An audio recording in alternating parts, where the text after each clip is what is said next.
Amilcar Lopez da Costa Cabral est né en 1924 à Batafa, en Guinée portugaise, actuelle Guinée-Bissau, de père capverdien et de mère guinéenne. Alors que des famines successives provoquent 50 000 morts entre 1941 et 1948 au Cap-Vert, il choisit de s'orienter vers l'agronomie et part étudier à Lisbonne où il demeure jusqu'en 1952. Il y côtoie des militants de la libération des colonies africaines de l'empire colonial portugais.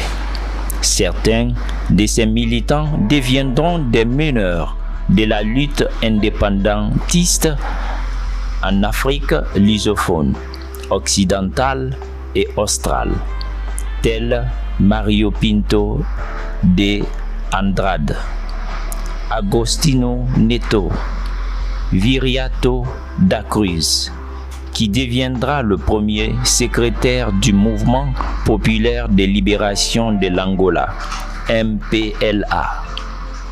Tous les trois en Angola, Eduardo Mondiane, fondateur du Front de libération du Mozambique, Frelimo, Mozambique, Marcelino dos Santos et Vasco Cabral. Ils créent ensemble clandestinement le Centro de Estudos Africanos pour promouvoir la culture des peuples noirs colonisés et obtiennent par l'intermédiaire du Parti communiste portugais, également clandestin, des ouvrages jugés subversifs, anticolonialistes ou révolutionnaires, censurés par le régime de Salazar. De retour en Guinée-Bissau comme agronome, il est chargé du recensement agricole et parcourt pour ce faire la Guinée pendant 2 ans. En 1954, il tente d'organiser sous couvert d'activités culturelles et sportives une organisation politique nationaliste à Bissau. Découverte par les autorités coloniales, l'association est interdite et Cabral expulsé de Guinée. Pendant les 4 années qui suivent, de 1954 à 1958, il travaille pour plusieurs compagnies agricoles, ce qui lui permet d'effectuer de longues missions en Angola. Il s'intéresse particulièrement à la négritude, tout en cherchant à dépasser les clivages ethniques entre les peuples d'Afrique, et développe également sa propre analyse du marxisme afin de l'adapter aux conditions africaines. Fala qualquer coisa sobre o grandioso homem panafricanista.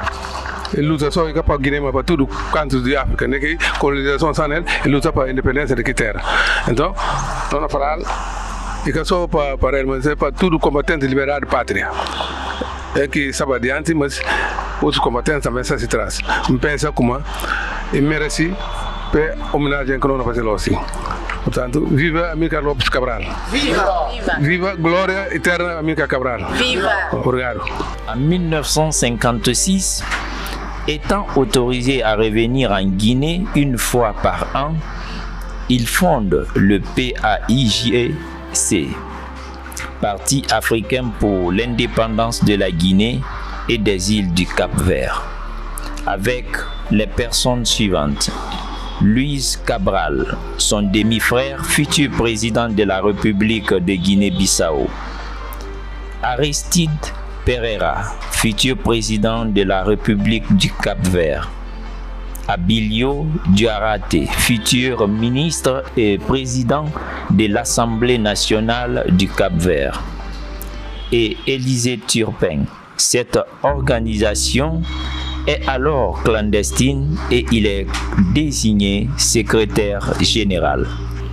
En 1961, Il est présent au Caire pour la 3e conférence des peuples africains où il insiste, reprenant la formule de Lénine, sur la nécessité de l'analyse concrète de chaque situation concrète pour repousser le colonialisme, soit s'adapter aux réalités de chaque pays plutôt que de chercher de reproduire à l'identique une lutte anticoloniale menée dans un autre pays. Il effectue dans les mois et années qui suivent une analyse détaillée des divisions et contradictions des sociétés guinéennes et capverdiennes, de façon à comprendre quels groupes sociaux sont les plus à même de soutenir la lutte contre le colonialisme. Après avoir cherché sans succès une issue pacifique au statut colonial de la Guinée et des îles du Cap-Vert, le PAIGC s'oriente en 1963 vers la lutte armée et se bat contre l'armée portugaise sur plusieurs fronts à partir des pays voisins, la Guinée-Conakry et la Casamance, province du Sénégal. Il parvient peu à peu à gagner du terrain, contrôlant 50% du territoire en 1966 et 70% à partir de 1968 et met en place de nouvelles structures politico-administratives dans ces régions. Pour Cabral, ces régions doivent être des lieux de transformation sociale sans attendre l'indépendance. C'était un panafricaniste. Il n'a pas lutté pour seulement la Guinée-Bissau, mais pour les pays colonisés de l'Afrique. C'est un homme très très sérieux, combattant, courageux, qui a participé à la libération de tout le continent, et particulièrement Guinée-Bissau. Guinée-Bissau depuis 1958. La dynamique de la lutte exige la pratique de la démocratie, de la critique et de l'autocritique, la participation croissante de la population à la gestion de leur vie, l'alphabétisation, la création d'écoles et de services sanitaires, la formation de cadres issus des milieux paysans et ouvriers, et bien d'autres réalisations qui impliquent une véritable marche forcée de la société sur la route du progrès culturel. Cela montre que la lutte de libération n'est pas qu'un fait culturel, elle est aussi un facteur culturel. Parallèlement, il déploie une activité diplomatique très intense pour faire connaître son mouvement et en légitimité l'action auprès de la communauté internationale. Je dirais toujours merci. Merci aux idées de Cabral. Grâce à Cabral, aujourd'hui, on a eu des ingénieurs, on a eu des médecins, on a eu beaucoup de cadres. Cabral n'a jamais séparé les races. Il a toujours lutté pour l'union nationale. Et nous demandons encore toujours de continuer les idées de Cabral, que nous soyons tous un en Guinée-Bissau. En 1972, les Nations Unies finissent par considérer le PAIGC comme véritable et légitime représentant des peuples de la Guinée et du Cap-Vert. Amilcar Cabral est assassiné le 20 janvier 1973 à Conakry par des membres de la branche militaire du parti en relation avec des agents des autorités portugaises. 6 mois seulement avant l'indépendance de la Guinée-Bissau. Alors, il a été assassiné ici le 20 janvier 1973. Alors aujourd'hui, il fait 50 ans qu'il a été assassiné. On ne peut pas laisser passer ces événements sans déposition de fleurs sur son tombeau. Je suis là aujourd'hui.